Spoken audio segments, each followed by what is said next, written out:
What's up, guys? Taylor here, Brothers Lawn Maintenance. Rainy Sunday. Got a couple things I want to show y'all.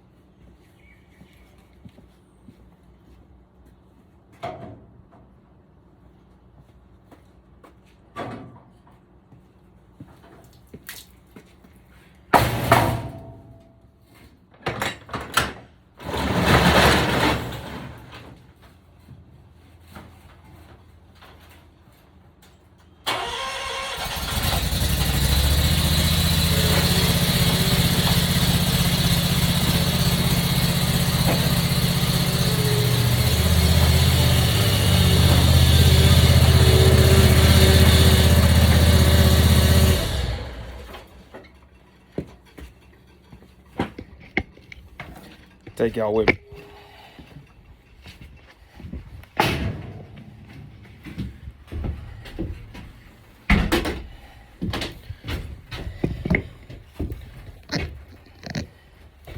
Still working on the foam out here. So what's up, guys? What y'all up to on your Sunday? This is something I picked up yesterday. This is gonna be the first start. Let's see how she goes. I do run a no spill can. I just bought another one. I hate gas cans. They all suck. I like the Sure cans, but they're not accurate. They won't hold a full 5 gallons, and they're slow, very slow.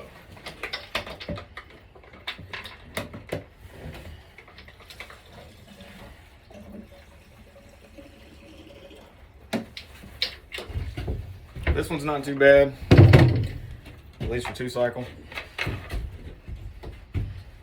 Choke it like a high school prom date. You get a prom your girl, if it's ever going prom.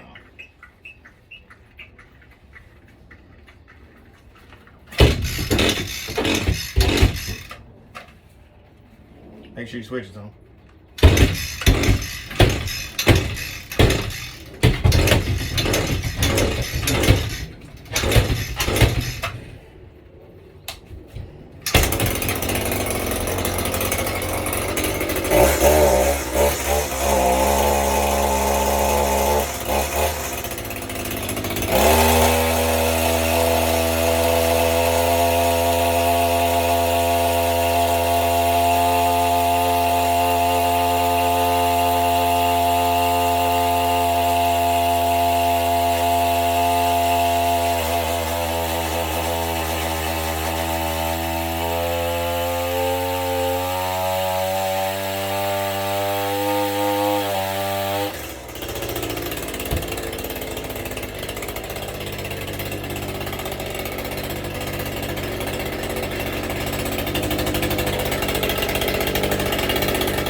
Runs about like all new equipment.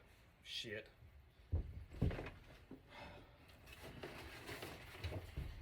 If y'all run any kind of small equipment, get on Amazon, buy this right here.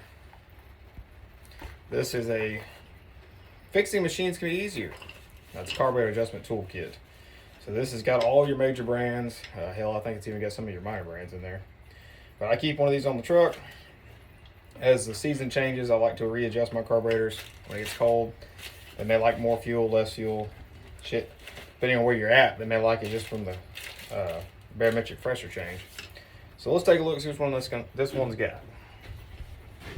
Let's see, she's an Ecker.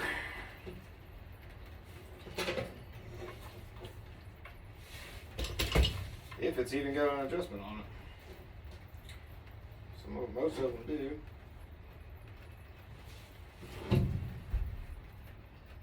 Leading by blind. You can't see the damn thing.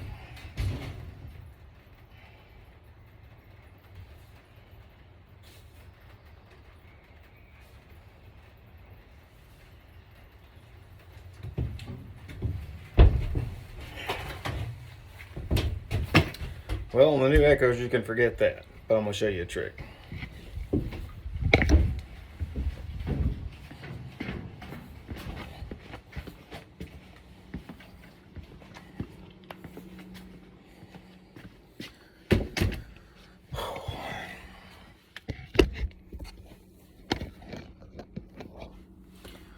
So on the new Echoes, they have got, I believe the Red Maxes are still this way as well, but they've got little rubber plugs to keep you from adjusting on them. So what you gotta find is what my dad used to refer to as an ice pick. Small screwdriver, something that'll fit down in the hole. I'm gonna use a very small Phillips screwdriver and it will fit. So then take your MAP gas torch, your propane torch, whatever you got.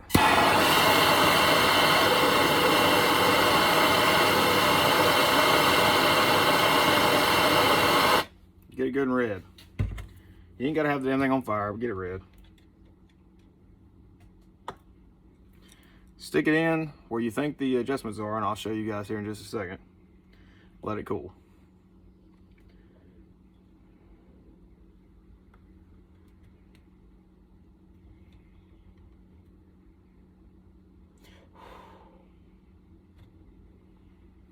I don't know if you can see that right there. Remember, this was a Phillips head screwdriver. That, if it'll focus, is a little piece of black plastic that they put in there to keep you from adjusting your carburetors. That's an EPA thing. So once you get it out, take you a knife, pair of pliers, whatever you got. I keep a knife on me, among other things, and get it off of your Phillips screwdriver or whatever you're using. Take your torch. Keep in mind you got a high and a low speed adjustment. So take your torch, do it again. Rinse and repeat.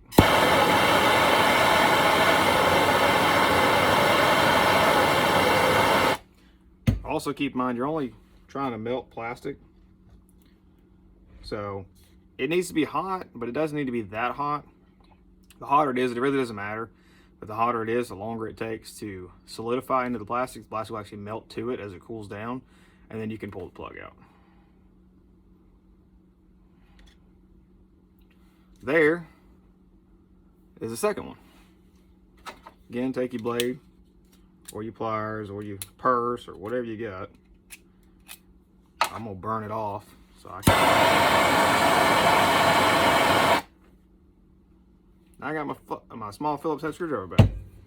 Now, let that cool off. Don't throw it back in your toolbox because you're just gonna melt the liners in your toolbox. Now we can look down in here and we see this. It's got a real small flathead. So if you buy that kit, hang on, I'll go grab the kit again.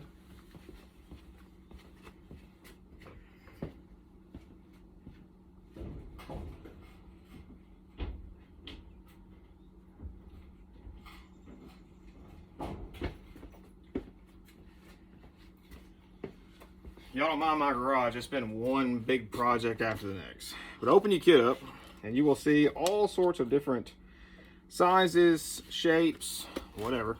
This one's gonna be a flathead. And I've noticed with this one on my Red Max, the flathead's a little big. But for the Echo, she's just right. Now, before I do that, let me take this. Right here, come on phone, turn around.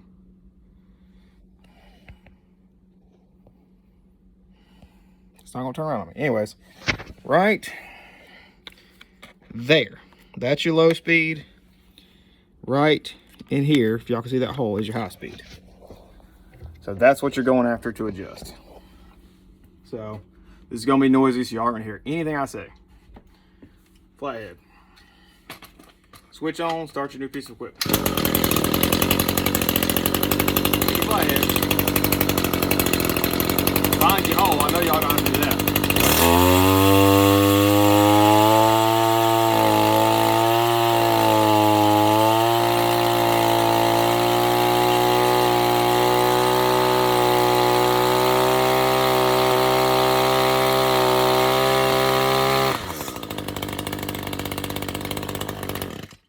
Y'all hear how the engine changed from like a sputtery old school two-stroke, you know, kind of revving up, and as the RPMs increased and it finally got to that, you know, where it sounded like it was running good.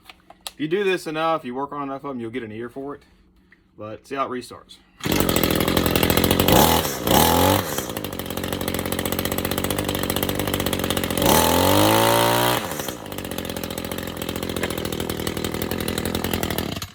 The top one up here, right in here on the top of your carburetor is your low speed.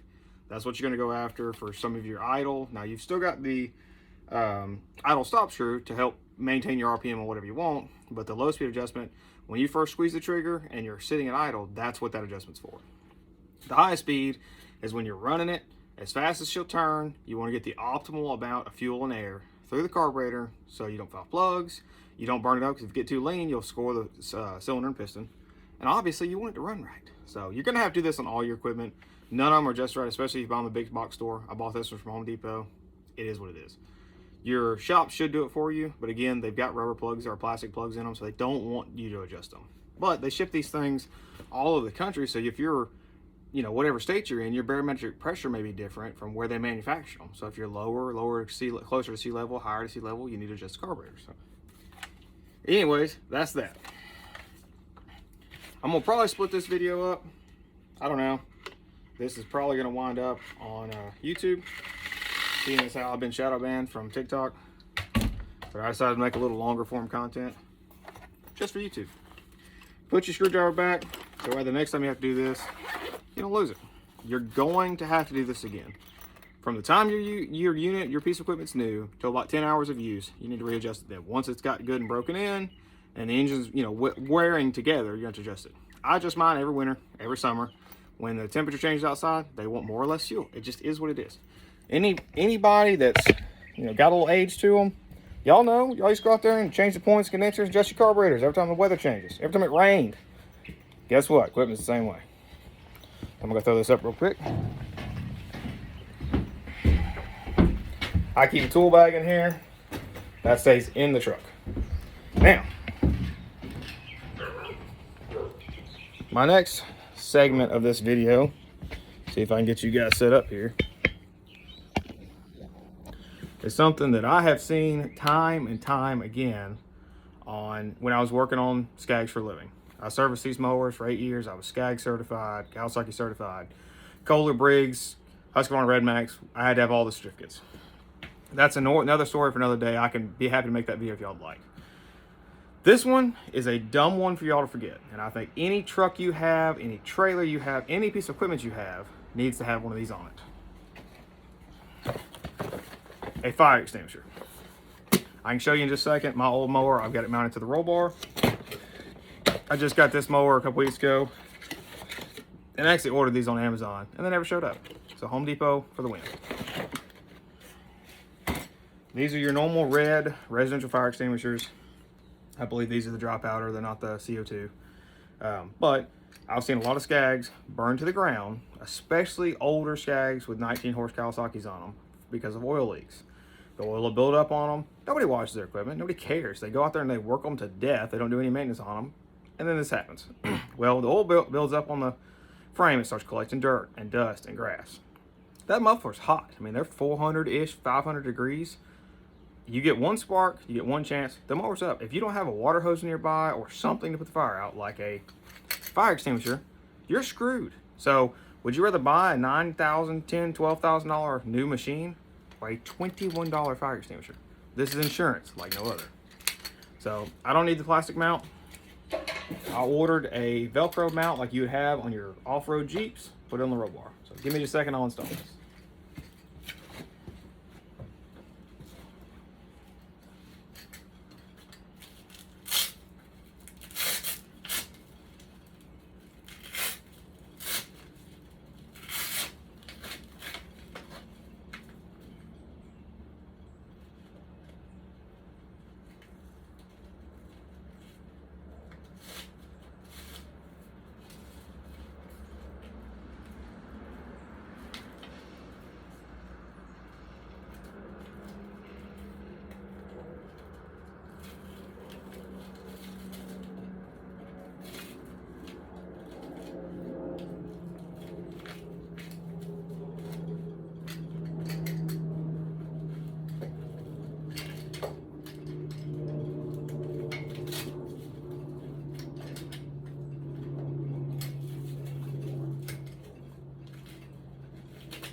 Now that I get that installed, let's go take a look at it.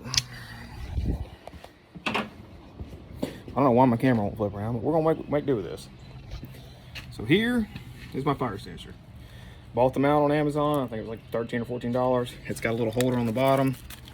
Now I have a fire extinguisher on the machine all the time. Got the second one for the van. I've got one in all my vehicles. You don't ever know. You never know. The reason I bought the Velcro mount is this is my 2015 Tirecat 1. You see it's got the little plastic mount. I broke it. Caught it in a branch, broke the crap out of it. You see how faded it is. Old girl's been on there a long time. Still good, still in date, still full. But I zip tied the pin in and zip tied this on. Now, that plastic mount is screwed in there. If you think I can't pull that and break it off in the case of a fire, you're wrong. Is it the most convenient spot to mount a fire extinguisher above where most likely the fire is going to be? Maybe not. But nobody puts fire extinguishers on their equipment.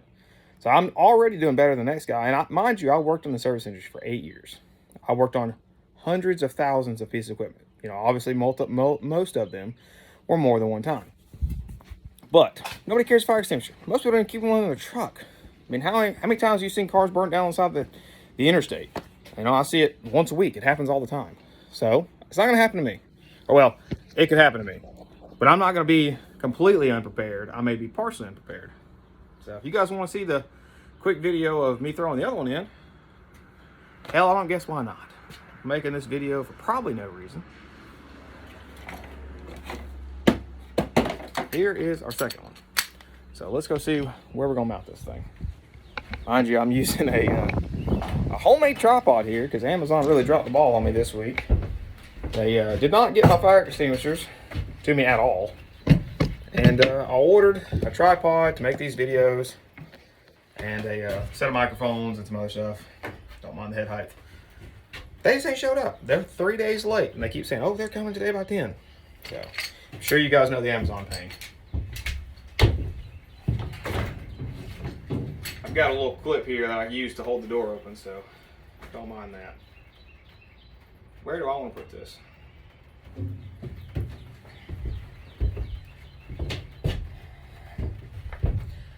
If any of y'all follow me on TikTok, y'all know that I've made a couple of van videos. And if y'all want some van content for YouTube, I'll probably make it anyways. I enjoy making videos. Views, no views, money, no money. I don't care. I want to share my experience with you guys because I'd like to see other people be successful. Copy me, don't copy me. I want to see y'all being successful. There's more grass than any of us can cut. Period. I don't care who you are, how good, bad, or indifferent you are, what kind of equipment you got. Nobody can cut it all. Anyways, the van is limited on space. There's nothing I can do about it. You know, it's one of the drawbacks of being in a single wheel van. I've had trailers, but anyways, that's another content video for another day. Where am I going to put this fire extinguisher? The most obvious place would be right over here by the door. But I don't want to hit it with the blower and break it off like I did the last one. I don't want to put it down there and wind up getting caught with a mower or whatever. Sometimes my wife works with me and she's a little clumsy with shoving stuff in wherever. We had a little breakdown last week where she forgot to put the brake on the four-wheeler and damaged my gate. So accidents happen. That goes back to why I don't have people work for me. You gotta be accountable for everybody else. Tell you what, I'm gonna put it over here behind. Let's see if y'all can see this. I'm gonna move the camera around here. Mind you, all this is being filmed on an iPhone 12. So I don't like expensive stuff. Put it over here behind the weed eaters, right at the door. As soon as you go up the ramp, you can grab it, yank it off the wall, and go. So y'all bear with me just a second.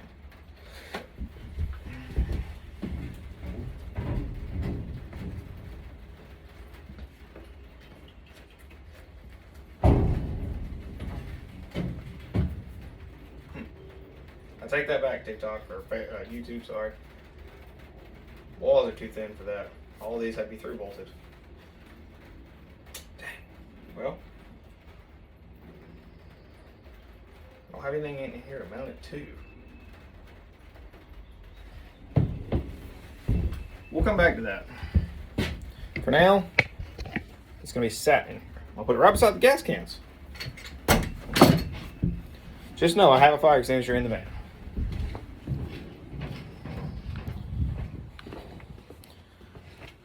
Anyways, so this part of my Sunday. I'm gonna probably make this video way too long, and none of y'all are gonna watch it anyways. But if y'all do, I would love for y'all to give me some comments and tell me what you think. I've got a lot of knowledge up here, my old cranium, that I'd like to share with some of you guys. And like I said, I'd love to see people get into it. I'd love to help you guys. You know, if y'all have any questions about how to get started, how I got started, you know, what I used to do, where I used to work. I don't know that I'll share any names on people and stuff like that. One, you know, I think it's kind of unprofessional, at least unless you're giving them a shout out. But yeah, I'd like to make this video, or I like to make this video to kind of show you guys what's up, teach y'all a new trick. If that helped you, man, if that helps y'all, give me a like, give me a follow, give me a subscribe. It doesn't cost y'all anything to like, follow, and subscribe. We appreciate it. I don't care nothing about making any money. If I make money off of YouTube or any social media for that matter, that's fantastic. I'll use it in some way to help somebody else out. I want to share my experiences with business and my experiences with equipment, and maybe help you guys from having a breakdown. You know, there's nothing worse than you buy a new piece of equipment and it won't run when you get ready to use it. That's terrible. You expect it to work as it's new. Well, newsflash, none of them do. This is something you're going to have to do. So if this video helps you, let me know. I'd appreciate it. Y'all have a good day.